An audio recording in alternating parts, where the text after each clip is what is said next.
Professeur Mathieu, combien de patients sont touchés par le cancer de la prostate? Alors, le cancer de la prostate, c'est le cancer masculin le plus fréquent. C'est près de 50 000 nouveaux cas chaque année, ce qui représente finalement un homme sur 7 qui fera un cancer de la prostate. 50 000 nouveaux cas, c'est beaucoup. Il faut savoir quand même que le cancer de la prostate, la majorité du temps, il est localisé, c'est-à-dire que la maladie est lente d'évolution, donc on la diagnostique à un stade localisé. Mais elle peut évoluer, lentement certes, vers des stades plus avancés, soit par un envahissement des structures adjacentes à la prostate, rectum, vessie, et aussi envoyer des cellules ailleurs, des métastases, notamment au niveau des os. Là, on parle de maladie métastatique. C'est environ 10% des patients qui sont diagnostiqués avec un cancer de la prostate métastatique chaque année au diagnostic. Il y a aussi les patients qui sont diagnostiqués après avoir été traités d'un cancer de la prostate dans leur évolution, dans leur suivi, ce qui représente environ 15 000 nouveaux cas chaque année à un stade métastatique. Alors justement, à ce stade de la maladie, qu'est-ce qu'on peut faire? Alors, la plupart du temps, ce sont des patients effectivement qui sont pris en charge avec un traitement. Le traitement historique étant l'hormonothérapie classique ou suppression androgénique qui permet généralement de couper le carburant du cancer et d'être très efficace sur le contrôle de la maladie. Mais c'est vrai que ce traitement-là, il peut avoir une période d'efficacité limitée qui est en général de 2 à 3 ans et que souvent dans l'histoire de la maladie, le cancer évolue vers ce qu'on appelle la résistance à la castration, c'est-à-dire que le cancer il peut se développer malgré le traitement d'hormonothérapie et qu'à ce stade-là, on utilise d'autres médicaments maintenant qui permettent de continuer à être efficace sur le cancer. Alors justement, quelles sont les thérapies pour ces patients métastatiques résistants à la castration? Alors pour ces patients métastatiques résistants à la castration, on a connu vraiment une révolution ces 15 dernières années avec l'arrivée de nouvelles molécules. Il y a une quinzaine d'années, on n'avait à peu près que la chimiothérapie. Et encore, la chimiothérapie, elle a évolué parce qu'il y a de nouvelles molécules de chimiothérapie qui sont apparues ces dernières années. Mais une révolution, c'est aussi des hormonothérapies de nouvelle génération avec de nouvelles molécules qui nous ont clairement permis d'augmenter la qualité de vie et la survie de nos patients résistants à la castration.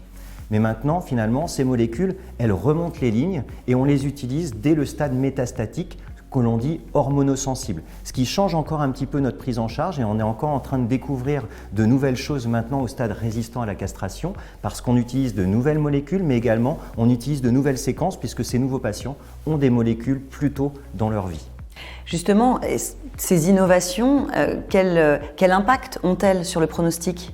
Alors de façon indéniable et même avec les nouveaux médicaments qu'a cité le professeur Mathieu, on a une amélioration de la survie des patients avec un cancer, notamment au stade de résistance à la castration métastatique, avec plusieurs années de survie gagnées. Et c'est vrai que les nouvelles voies qui sont ciblées, les nouveaux médicaments arrivent, vont probablement permettre encore d'améliorer cette évolution.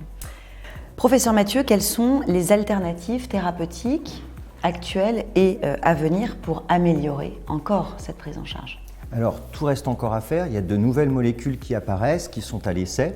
Alors, il faut savoir qu'il y a un axe qui est toujours très important, qui est l'axe de l'androgène, du récepteur à l'androgène, puisque le cancer de la prostate, c'est un cancer qui est hormonodépendant. Alors, on se dit qu'au stade de résistance à la castration, cette hormonodépendance, elle n'est plus d'actualité. C'est faux, puisqu'on l'a vu ces dernières années, les nouvelles hormonothérapies, les hormonothérapies de nouvelle génération, avaient une efficacité. Donc, on a encore à travailler sur cet axe du récepteur à l'androgène, et il y a encore des essais qui sont en cours. Et puis, il y a d'autres voies aussi, d'autres voies moléculaires, et puis toute la theranostique, qui est une part effectivement très importante qui va aussi impacter la prise en charge dans les mois ou les années à venir.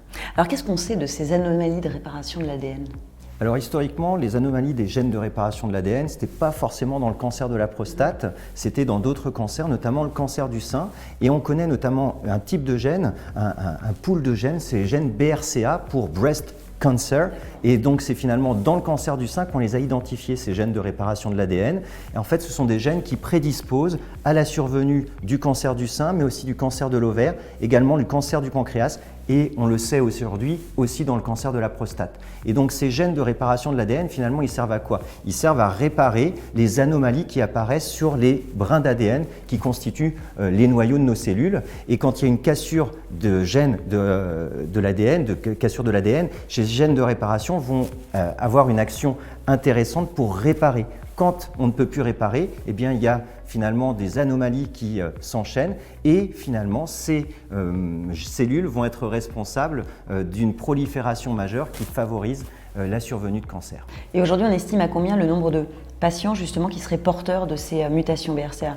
Alors, dans le cancer de prostate résistant à la castration, on estime, on a eu tout à l'heure le chiffre de 7000 nouveaux cas chaque année, eh bien on estime que c'est 1 homme sur 8 qui va avoir une mutation de ces gènes de réparation de l'ADN BRCA au sein de la tumeur. Et il faut savoir distinguer aussi les personnes qui ont cette anomalie au sein de la tumeur, ce qu'on appelle les mutations somatiques, des patients qui ont cette mutation sur l'ensemble des cellules de l'organisme.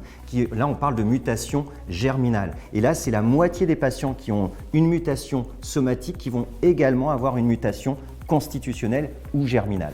Et on y reviendra dans une prochaine vidéo de cette série de vidéos, en effet. Que disent, Dr Borchiellini, les mutations des gènes BRCA dont a parlé le professeur Mathieu dans le cas donc, du cancer de la prostate? Alors, pour un patient avec un cancer de la prostate qui a une anomalie des gènes BRCA ou d'autres anomalies des gènes de réparation de l'ADN, il y a un impact pronostic très clair.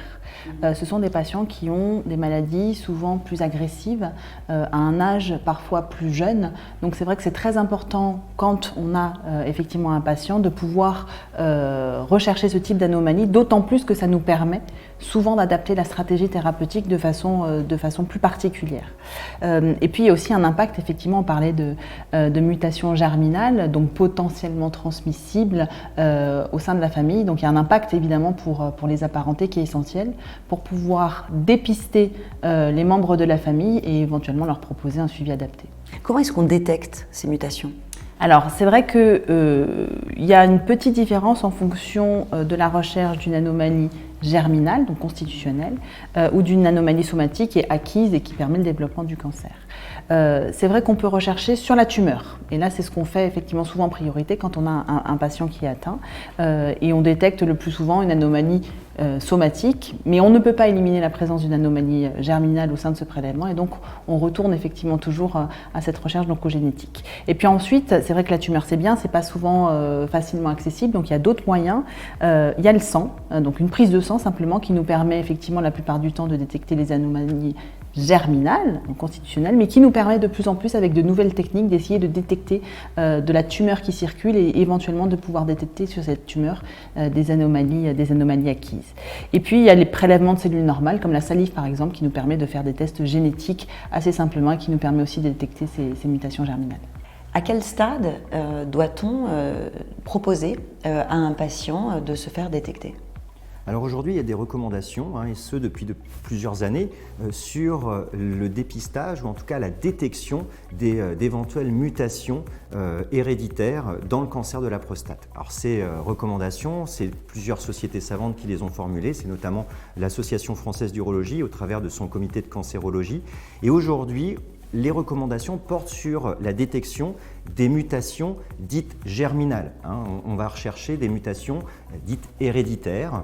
Et ça, c'est très clair. Aujourd'hui, quand on a un cancer de la prostate, il faut avoir une orientation vers un oncogénéticien pour aller rechercher ces mutations dans 3 situations. Soit quand on a une histoire familiale de cancer de la prostate, avec plusieurs cancers de la prostate chez les apparentés. Quand on fait une forme précoce de cancer de la prostate, inférieure à 50 ans, c'est ce qu'on a mis comme seuil, mais une forme précoce doit justifier d'orienter vers l'oncogénéticien. Et enfin, quand dans la famille de ce patient qui a un cancer de la prostate, il y a une histoire familiale de cancer du sein, cancer de l'ovaire, il faut encore une fois l'orienter vers l'oncogénéticien pour la recherche d'une mutation dite germinale de certains gènes, dont les gènes de réparation de l'ADN.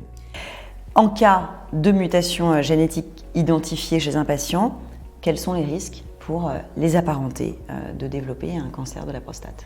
Alors là, on commence à avoir des données, on commence à avoir des études qui nous montrent très clairement que sur un type notamment de gène, BRCA2, eh bien, le risque est plus important dans la famille, il est augmenté x2 au moins, de développer un cancer de la prostate pour les apparentés d'un patient qui est porteur de cette mutation. Alors, un patient qui est porteur d'une mutation BRCA2 germinale, il va pouvoir la transmettre, mais il ne va pas la transmettre pour tous. Il va la transmettre dans un cas sur 2 à sa descendance. Donc, ça ne veut pas dire que cette mutation, tous les enfants en sont porteurs. Donc, il faut aller rechercher parmi les enfants s'il y a cette mutation, mais aussi les autres apparentés. Et il faut savoir que pour celui qui est porteur, il y a un risque de développer un cancer. il ne transmet pas le cancer, il transmet le risque d'en développer un. Et donc là, il y a des recommandations aussi qui sont de plus en plus claires sur le fait que les patients qui sont porteurs d'une mutation BRCA2, leurs apparentés qui sont eux aussi porteurs de cette mutation, ils doivent justifier d'une recherche d'un cancer de la prostate, d'une détection de ce cancer de la prostate. C'est quasiment un dépistage qu'il faut faire chez ces patients-là, à un âge plus jeune que dans la population générale, c'est-à-dire à partir de 40-45 ans, on recommande d'avoir une consultation probablement avec un urologue, avec un PSA, avec un toucher rectal pour identifier le risque d'un cancer de prostate éventuel chez ces patients. Ça, c'est vrai pour le cancer de la prostate. Bon, moi, je suis urologue, donc je ne vois que des patients avec un risque de cancer de la prostate, mais c'est aussi vrai pour les apparentés de sexe féminin. Tout à fait, parce qu'il y a effectivement, on l'a dit tout à l'heure, un risque augmenté de cancer du sein, de cancer de l'ovaire, et puis pour tous, féminins et masculins, de cancer du pancréas. Donc il y a aussi des stratégies précises de surveillance rapprochée, de dépistage précoce, comme tu le disais, pour ce type de pathologie, notamment sein et ovaire, pour les apparentés féminins, si on identifie une mutation familiale BRCA.